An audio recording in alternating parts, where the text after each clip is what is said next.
Hello साथियों, मैं पंकज वैष्णव आप सभी का स्वागत करता हूं आज के इस सेशन में। आज की क्लास में हम समझने वाले हैं 12th क्लास के पर्यावरण विज्ञान सब्जेक्ट का चैप्टर नंबर 1, जिसका नाम है पृथ्वी का उद्भव और पर्यावरण का विकास। आज की क्लास में इसका पहला भाग हम समझने वाले हैं। इस पूरे चैप्टर में मुख्य रूप से 3-4 बातें समझाई गई है, जैसे कि सौर मंडल का उद्भव कैसे हुआ है, मतलब सौर मंडल कैसे बना है, सौर मंडल में मुख्य रूप से 8 ग्रह कौन कौन से हैं और उनकी प्रमुख विशेषताएं क्या है, सौर मंडल का एक इंपॉर्टेंट ग्रह और अपना ग्रह जिस पर हम रहते हैं पृथ्वी, इसका उद्भव कैसे हुआ है और इस पर पर्यावरण और जीवन का विकास कैसे हुआ है। तो समझते हैं एक एक करके इन सारी बातों को। सबसे पहले हम ये समझते हैं कि पृथ्वी ब्रह्मांड और सौर मंडल का एक हिस्सा है। ब्रह्मांड क्या है? आप छत पर कभी सोए होंगे तो आपने बहुत सारे तारों को देखा होगा आसमान में। ये बहुत सारे तारे ब्रह्मांड का एक छोटा सा हिस्सा है। एक बहुत मजबूत दूरबीन, एक बहुत पावरफुल दूरबीन से भी इस ब्रह्मांड का लास्ट सिरा हम नहीं देख सकते हैं। कहने का मतलब ब्रह्मांड अथाह है, बहुत लंबा चौड़ा फैला हुआ है। और ब्रह्मांड के अंदर आता है अपना सौर मंडल, जिसके बीच में है सूर्य, और सूर्य के चारों तरफ चक्कर लगाने वाले 8 ग्रह, 8 ग्रहों के उपग्रह, कुछ क्षुद्र ग्रह है, कुछ कॉमेट्स हैं, और इसी सौर मंडल का हिस्सा है अपना पृथ्वी। तो पृथ्वी ब्रह्मांड और सौर मंडल का एक हिस्सा है। हमारी पृथ्वी, अन्य ग्रह, उनके उपग्रह, उपग्रह क्या होते हैं? ग्रहों के चारों तरफ चक्कर लगाने वाले। जैसे कि पृथ्वी के चारों तरफ चक्कर लगाने वाला कौन है? चंद्रमा। तो चंद्रमा पृथ्वी का उपग्रह है। ऐसे ही अलग अलग ग्रहों के बहुत सारे उपग्रह हैं। तो हमारी पृथ्वी, दूसरे ग्रह, उनके उपग्रह, बीच में सूर्य, अपने पृथ्वी का उपग्रह चंद्रमा, और बहुत सारी गैलेक्सी। गैलेक्सी क्या होती है? तारों का, असंख्य तारों का एक समूह क्या कहलाता है? गैलेक्सी। तो गैलेक्सी मतलब लाखों तारों का विशाल समूह। इन सब से ब्रह्मांड का गठन हुआ है। तो ब्रह्मांड कैसे बना है? बहुत सारी गैलेक्सी, गैलेक्सी मतलब लाखों तारों का समूह। सूर्य भी एक तारा ही है और सूर्य भी एक गैलेक्सी का हिस्सा ही है। सूर्य, सूर्य के चारों तरफ चक्कर लगाने वाले 8 ग्रह, उनके उपग्रह, इसके अलावा बहुत सारे क्षुद्र ग्रह और कॉमेट्स मिलकर किस चीज का निर्माण करते हैं? ब्रह्मांड का गठन करते हैं। सूर्य के चारों तरफ असंख्य क्षुद्र ग्रह, जिसे बोला जाता है एस्टेरॉइड्स, और धूमकेतु, जिसे बोला जाता है कॉमेट्स, ये भी सूर्य के चारों तरफ चक्कर लगाते हैं। सूर्य एक तारा ही है। सूर्य भी एक तारा ही है। तारा का बेसिक मीनिंग समझे तो जिसके पास अपनी एनर्जी होती है, जो अपनी एनर्जी खुद ही बनाते हैं और जिनका खुद का प्रकाश होता है, वो तारा कहलाता है। तो सूर्य भी एक तारा ही है। यह तारा पृथ्वी के सबसे नजदीक का तारा है। बोला जाए कि पृथ्वी के सबसे नजदीक का तारा कौन सा है, तो सूर्य है। और यह पृथ्वी से कितना दूर है? करीब करीब 150 लाख किलोमीटर। 1 किलोमीटर नहीं, 100 किलोमीटर नहीं, 1000 किलोमीटर नहीं, 1 लाख किलोमीटर नहीं, 150 लाख किलोमीटर की दूरी पर स्थित है सूर्य पृथ्वी से। मतलब सूर्य और पृथ्वी के बीच की दूरी क्या हो गई? 150 लाख किलोमीटर। सौर मंडल में एक तारा बीच में है जो कि सूर्य है, और कई ग्रह उसके चारों तरफ परिक्रमा करते रहते हैं, और पृथ्वी भी इसी सौर मंडल का ही एक ग्रह है। तो सौर मंडल में बीच में कौन है? एक तारा है जिसको हम सूर्य बोलते हैं। सूर्य के चारों तरफ बहुत सारे ग्रह, करीब 8 ग्रह चक्कर लगा रहे हैं, और उनमें से एक ग्रह अपना पृथ्वी भी है। देखते हैं इस ब्रह्मांड और पृथ्वी का उद्गम कैसे हुआ है, मतलब ये ब्रह्मांड कैसे बना है, ये पृथ्वी कैसे बनी है। शुरू में ब्रह्मांड नहीं था। सारे भौतिक तत्व और सारी ऊर्जा एक ही बिंदु में समाई हुई थी। बिग बैंग थ्योरी ब्रह्मांड और पृथ्वी के उद्गम से संबंधित सबसे इंपॉर्टेंट थ्योरी है, सबसे ज्यादा मान्य थ्योरी है। इसके अनुसार सारे भौतिक तत्व और सारी ऊर्जा एक ही बिंदु में समाये हुए थे। अरबों साल पहले इस बिंदु में विस्फोट होता है, मतलब धीरे धीरे ये फैलती है और लगातार फैलती ही जा रही है, और इसी को हम ब्रह्मांड कहते हैं। ब्रह्मांड के उद्गम के बारे में सबसे अधिक मान्यता बिग बैंग के सिद्धांत को मिली है। बहुत सारी थ्योरी है जो ब्रह्मांड और पृथ्वी के उद्गम के बारे में बताती है, लेकिन सबसे ज्यादा मान्य, सबसे ज्यादा प्रचलित थ्योरी कौन सी है? बिग बैंग सिद्धांत। इस सिद्धांत के अनुसार ब्रह्मांड एक विशाल विस्फोट के साथ शुरू हुआ। तो ब्रह्मांड जो है वो एक विस्फोट के साथ इसकी शुरुआत होती है, धीरे धीरे ये फैलता जाता है, आज भी ये फैलता जा रहा है और ये अनंत सीमा में फैल चुका है। मैंने आपको बताया कि सबसे पावरफुल दूरबीन से भी हम ब्रह्मांड का अंतिम सिरा नहीं देख सकते हैं। इस समय पृथ्वी का तापमान लगभग 100 खरब बिलियन डिग्री सेल्सियस के आसपास था। जब ब्रह्मांड शुरू में बना तो पृथ्वी जो टुकड़ा था उसका तापमान बहुत ज्यादा था, करीब 100 खरब बिलियन डिग्री सेल्सियस के आसपास। यह विशाल घर्षण लगभग 15 से 20 खरब वर्ष पहले हुआ। इसका टाइम पीरियड बताया गया है, यह बिग बैंग सिद्धांत के अनुसार ये जो विस्फोट हुआ था इस बिंदु का, इसका समय बताया गया है 15 से 20 अरब वर्ष पहले। तब वहां एकत्रित धूल और गैस गोल गोल घूमने लगे। जो गैस थी, जो धूल के कण थे, वो गोल गोल घूमने लगे इस विस्फोट के समय। जैसे जैसे वह तेज तेज घूम रहे थे, ये गैस और धूल के कण जैसे जैसे तेज घूम रहे थे, केंद्रीय स्थान बहुत गर्म हो गया और उससे सूर्य की उत्पत्ति हुई।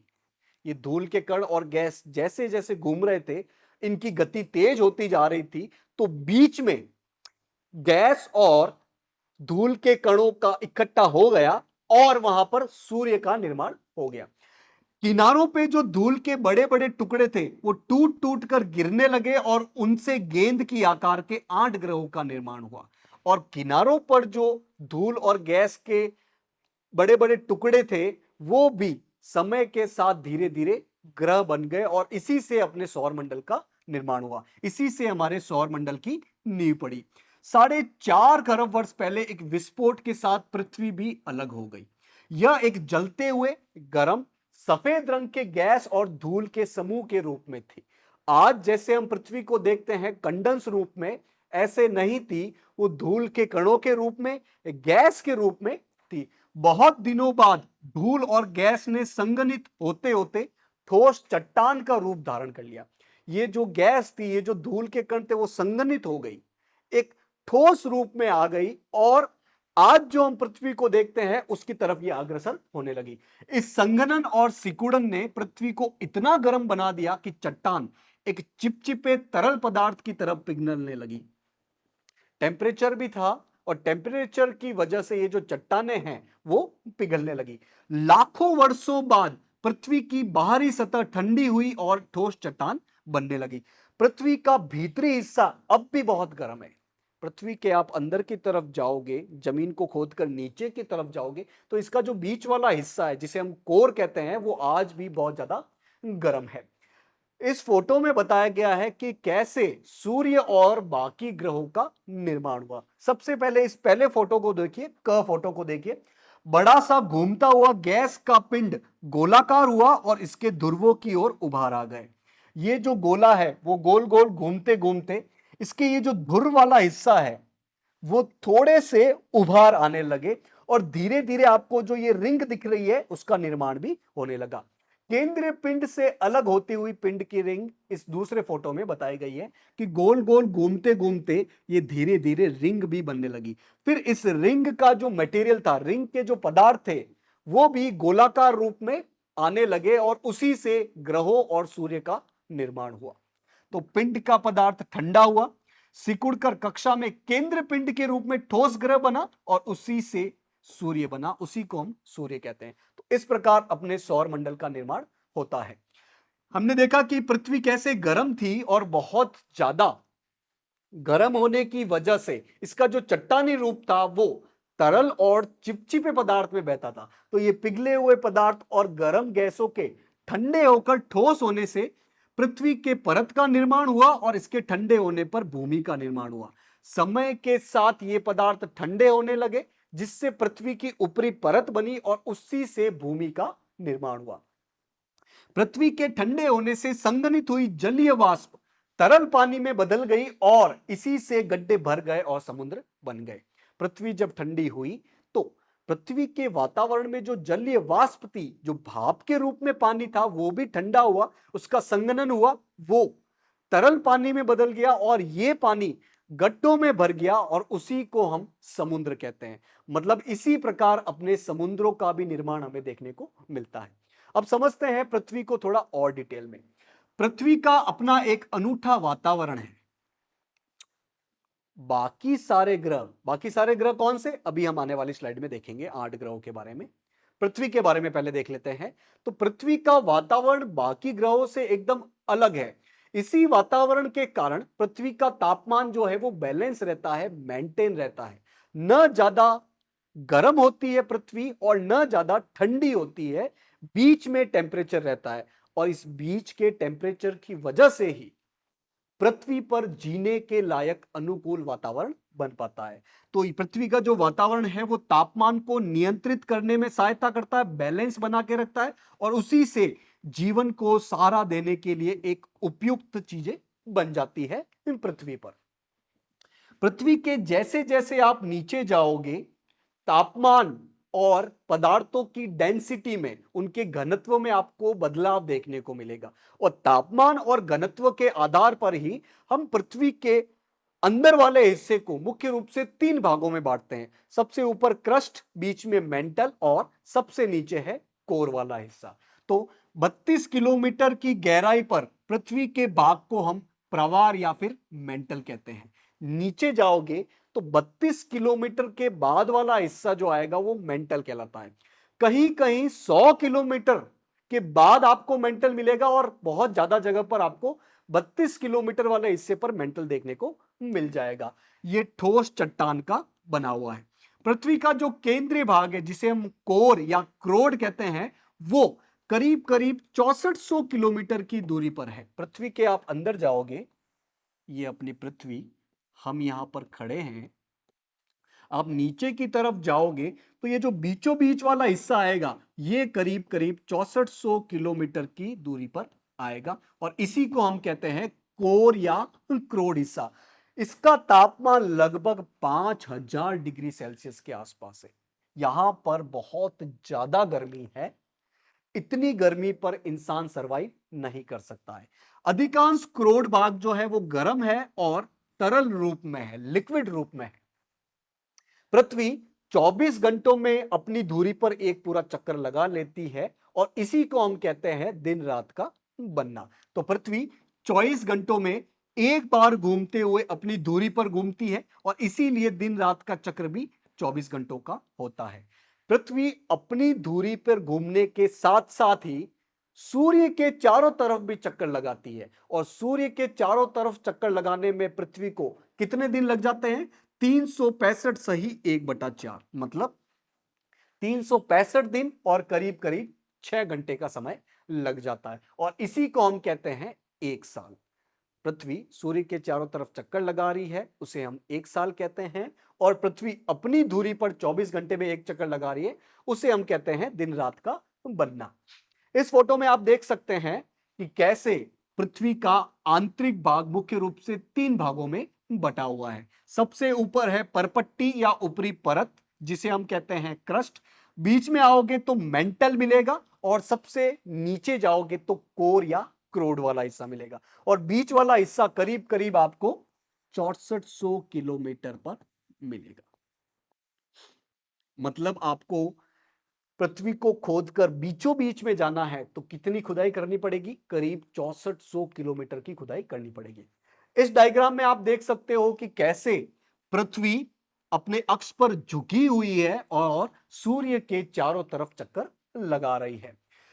पृथ्वी का एक उपग्रह है जिसे हम चंद्रमा बोलते हैं। पृथ्वी सूर्य के चारों तरफ चक्कर लगाता है और चंद्रमा पृथ्वी का चक्कर लगाता है और पृथ्वी का चक्कर लगाने में चंद्रमा को करीब करीब 27.33 दिनों का समय लग जाता है। करीब करीब 27 दिन और 8 घंटे इतना समय लेता है चंद्रमा पृथ्वी के चारों तरफ चक्कर लगाने में। और मजे की बात यह है कि इतना ही समय लेता है चंद्रमा अपनी दूरी पर घूमने में। देखते हैं, पृथ्वी एक आदित्य ग्रह है और आदित्य ग्रह क्यों है? क्योंकि सिर्फ पृथ्वी एक ऐसा ग्रह है सौरमंडल का जो कि जीवन को बनाए रखने के लिए उचित दशाएं प्रदान करता है। पृथ्वी एकमात्र ऐसा ग्रह है जहां पर जीव जंतु पाए जाते हैं, मतलब जीवन सिर्फ अपनी पृथ्वी पर ही है। केवल पृथ्वी पर ही वायु और पानी है। हवा और पानी बोला जाए कहां पर है, तो अपनी पृथ्वी पर ही है, जो कि जीवित रहने के लिए आवश्यक है। बाकी सारे ग्रहों पर ऐसी कंडीशन नहीं मिलती है। बाकी सारे ग्रह है कौन से? बीच में सूर्य है और सूर्य के चारों तरफ चक्कर लगाने वाले 8 ग्रह हैं। कौन कौन से? सबसे पहले है बुध मिलेगा, उसके बाद शुक्र मिलेगा, फिर पृथ्वी मिलेगा, फिर मंगल, उसके बाद बृहस्पति, शनि, अरुण और वरुण। कौन कौन से ग्रह है जो सूर्य के चारों तरफ चक्कर लगा रहे हैं? 8 ग्रह हैं। पहले 9 हुआ करते थे, 9वां प्लूटो था, लेकिन 2005-6 के आसपास IAU इंटरनेशनल एस्ट्रोनॉमिकल यूनियन एक संस्था है, उसने बोला कि प्लूटो ग्रह बनने के काबिल नहीं है। मतलब ग्रह बनने के लिए करीब 3 कंडीशन इंपॉर्टेंट होती है, प्लूटो उसमें से कुछ कंडीशन को फुलफिल नहीं कर पा रहा था, इसीलिए प्लूटो को ग्रहों की श्रेणी से बाहर कर दिया गया। तो अभी 8 ग्रह है। सबसे नजदीक है बुध, फिर है शुक्र, फिर अपना पृथ्वी, फिर मंगल, बृहस्पति, शनि, अरुण और वरुण। इनके बारे में हम कुछ बेसिक बातें देख लेते हैं।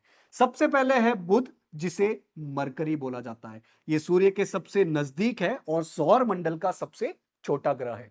सूर्य के सामने के हिस्से का तापमान करीब करीब 427 डिग्री सेल्सियस है। बुध का वो हिस्सा जो सूर्य की तरफ है, उस पर करीब 427 डिग्री सेल्सियस तापमान है, और दूसरा वाला हिस्सा जिसे हम कह सकते हैं कि अंधेरे वाला हिस्सा, उसका तापमान करीब करीब 270 डिग्री सेल्सियस रहता है, और इस पर किसी भी प्रकार का वायुमंडल नहीं है। दूसरा है शुक्र, जिसे इंग्लिश में हम वीनस कहते हैं। यह पृथ्वी का सबसे नजदीक ग्रह है। बोला जाए कि सूर्य के सबसे नजदीक ग्रह कौन सा है, तो बुध हो गया, और पृथ्वी के सबसे नजदीक ग्रह कौन सा है, तो शुक्र हो गया। यह अत्यंत गर्म ग्रह है। सबसे ज्यादा गर्म कौन सा है? शुक्र। सबसे नजदीक बुध है, वो सबसे गर्म होना चाहिए, लेकिन वो नहीं, बल्कि शुक्र सबसे ज्यादा है। क्यों? क्योंकि शुक्र ग्रह पर सबसे ज्यादा कार्बन डाइऑक्साइड गैस पाई जाती है, जो कि तापमान को टैप कर लेती है। इसका तापमान करीब 480 डिग्री सेल्सियस है, और इसके वायुमंडल में करीब करीब 96% कार्बन डाइऑक्साइड, सल्फर डाइऑक्साइड तथा कार्बन मोनोऑक्साइड जैसी विषैली गैसें पाई जाती है। बोला जाए सूर्य के सबसे नजदीक कौन सा है? बुध। लेकिन सबसे ज्यादा गर्म कौन सा है? शुक्र ग्रह, जो कि पृथ्वी के सबसे नजदीक वाला ग्रह है। बोला जाए ये सबसे ज्यादा गर्म क्यों है? क्योंकि इसका करीब करीब 95% हिस्सा इन गैसों से बना हुआ है, मुख्य रूप से कार्बन डाइऑक्साइड गैस से बना हुआ है, जो कि तापमान को ट्रैप कर लेता है। इसके बाद पृथ्वी आता है। पृथ्वी के बारे में हमने डिटेल में बात कर ली है। इसके दूसरे भाग में भी हम पृथ्वी के बारे में और डिटेल में बात करने वाले हैं। चौथे नंबर पे आएगा मंगल ग्रह। इसे लाल ग्रह भी कहते हैं। क्यों? क्योंकि इसका 85% हिस्सा एक तो कार्बन मोनोऑक्साइड और लाल धूल से बना हुआ है। ये रेड कलर का दिखता है। कभी कभार आपने मॉर्निंग में इसको देखा होगा, इसकी लालिमा को देखा होगा। इसके बाद आता है बृहस्पति। ये सौर मंडल का सबसे बड़ा ग्रह है। बोला जाए सबसे छोटा ग्रह कौन सा है, तो सबसे नजदीक वाला जो बुध है वो सबसे छोटा ग्रह है। बोला जाए सबसे बड़ा ग्रह कौन सा है, तो बृहस्पति, जिसे हम जुपिटर भी बोलते हैं। तेज तेज घूमने वाला गैस के बादलों का गोला है, और गैस विशेषकर इसमें अमोनिया पाई जाती है। इसकी सतह जो है वो ठोस नहीं है, गैसीय रूप में है। इसीलिए पीछे वाले 4 ग्रहों को, बृहस्पति, शनि, अरुण और वरुण को गैसीय ग्रह बोला जाता है। मुख्य रूप से ये गैसों से ही बने हुए हैं। फिर आता है शनि। ये मुख्य रूप से हाइड्रोजन और हीलियम से बना है। इसका तापमान करीब करीब 187 डिग्री सेल्सियस रहता है। इसका तापमान भी काफी है।